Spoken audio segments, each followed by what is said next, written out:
Saludos y bienvenidos al segundo bloque del ciclo formativo Tándem, porque vamos a hablar de las tan temidas, tan sufridas dificultades de aprendizaje. Este bloque va dirigido fundamentalmente a profesores, que son los que dan normalmente la voz de alarma, a los padres, que son los grandes sufridores, pero sobre todo y fundamentalmente para que ayudéis a vuestros adolescentes, a vuestros niños o a vuestros preescolares. Son esas molestias, esas discrepancias que no tienen nada que ver en principio con una capacidad intelectual y sin embargo los estudiantes no obtienen esos resultados después de noches de estudio, después de semanas de esfuerzo. ¿Qué es lo que está ocurriendo? El pionero en aclarar y definir y delimitar las dificultades de aprendizaje fue Farhang Diyori. ¿Y qué es lo que propuso este autor? Bueno, antes dificultades de aprendizaje se relacionaba o se correlacionaba con dificultades intelectuales. Es decir, la persona, por definición, es aquel refrán que dice lo que natura no da, Salamanca no presta. No puedo estar más en desacuerdo con este refrán. Porque una persona puede tener unas buenísimas capacidades intelectivas, lo que llaman el CI o el IQ en inglés, y tener en un área específica una desventaja, una dificultad, como un encasquillamiento que con sus estrategias y con el abordaje y con la intervención puede perfectamente florecer y sacar adelante su recorrido académico. Por favor, importantísimo, son puntuales, son pasajeras, no son estáticas. Es decir, que la persona no nace discalcúlico, no nace disléxico y ya es de por vida. Pues no, porque puede haber disléxicos que puedan ser perfectamente unos grandes poetas o personas que tengan una dificultad de cálculo y puedan ser perfectos economistas. Luego entonces, las dificultades de aprendizaje se pueden presentar en un momento de la vida, luego veremos por las causas, pero se pueden solventar en otro momento de la vida, con lo cual es bastante esperanzador. El sujeto que está aprendiendo no solamente aprende en las escuelas, sino que es como un ordenador, le están llegando múltiples informaciones y su cerebro está procesando múltiples estímulos, con lo cual hay que coayudar al colegio porque el sujeto está activamente procesando en otros contextos. Pongo un ejemplo simplemente, el niño que se le dan mal las matemáticas, que se le da mal contar en versión aditiva o de resta, restrictiva, puede estar perfectamente en el patio del colegio con las canicas o con las hojitas o con las piedras diciendo, pues tú, Rubén, tienes 3 y yo tengo 2 y si las juntamos tenemos 5. Es decir, no es pasivo, no se limita el niño a aprender matemáticas solo en la hora de matemáticas, sino que está constantemente, su ordenador, su CPU, está constantemente procesando. Las dificultades de aprendizaje no son globales, holísticas en toda la persona, es decir, una persona que tenga dislexia ya tiene que ser mal estudiante, con dificultades de conducta y mala persona. Por favor, vamos a centrarnos, vamos a calmarnos. La dificultad de aprendizaje es que en un área, en algo muy específico, la persona tiene dificultades. Es decir, que se puede tener dificultad en la lectura. Y en la lectura ya veremos en una decodificación, pero se puede comprender perfectamente bien lo que se lee. Se puede tener problemas en el cálculo, pero se puede ser brillante en la resolución de problemas. Es decir, que hay que delimitar cuáles son las áreas, cuáles son las tareas, las actividades que el sujeto tiene esas dificultades. Hoy veremos la sección de trastornos neurológicos. Todo trastorno se define como un síndrome caracterizado por una alteración clínicamente significativa del estado cognitivo, regulación emocional o del comportamiento. Esta alteración afecta a las áreas funcionales de la persona, como el área social, laboral o académica, y son consecuencia de alguna alteración psicosocial, experiencial, neuronal, herencia o combinación de varios factores.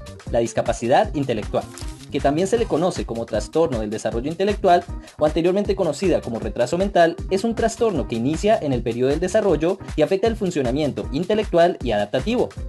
Primero, que existan deficiencias en el razonamiento, la resolución de problemas, la planificación o el pensamiento abstracto que afectan el aprendizaje académico y experiencial.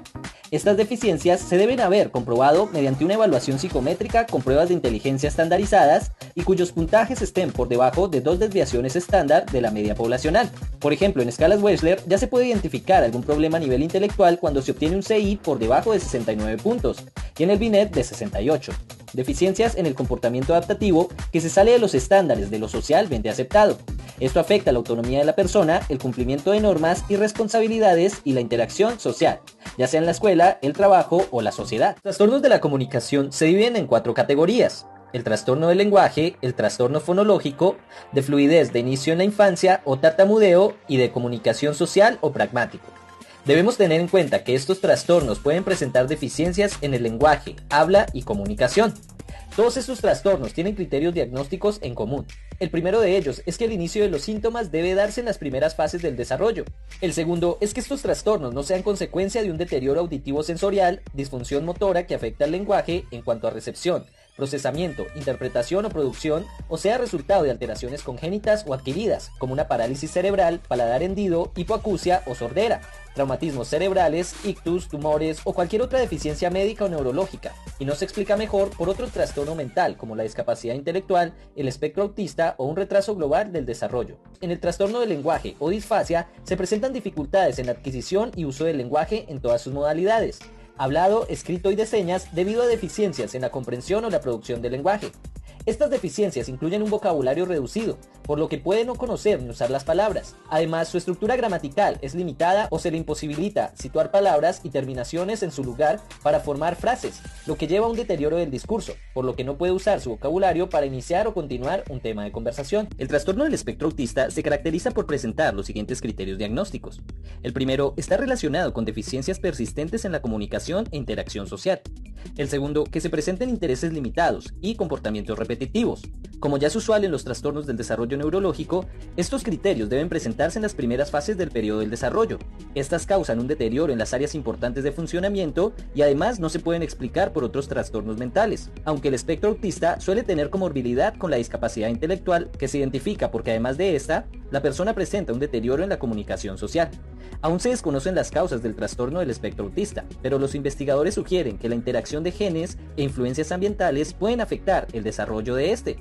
Entre los factores que aumentan el riesgo se encuentran haber sido concebidos por padres o madres con edad avanzada, tener hermanos con el síndrome, tener afectaciones genéticas como el síndrome de Down, cromosoma X frágil, síndrome de Rett, entre otras.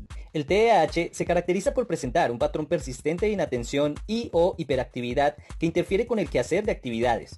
Para cada patrón se deben presentar 6 o más síntomas y para mayores de 17 años se requiere un mínimo de 5 durante los últimos 6 meses. Inatención. Falla frecuente en la atención focalizada, es decir, en dirigir voluntariamente la atención a un estímulo, donde es usual que cometa errores o no termine de atender al estímulo correctamente. También se le dificulta mantener la atención en una tarea o estímulo durante un tiempo específico, que va de acuerdo a su edad y a las condiciones de la tarea, es decir, fallo en la atención sostenida. Parece no escuchar cuando se le habla, no culmina las tareas o quehaceres que se le encomiendan, dejando muchas actividades iniciadas y pocas terminadas.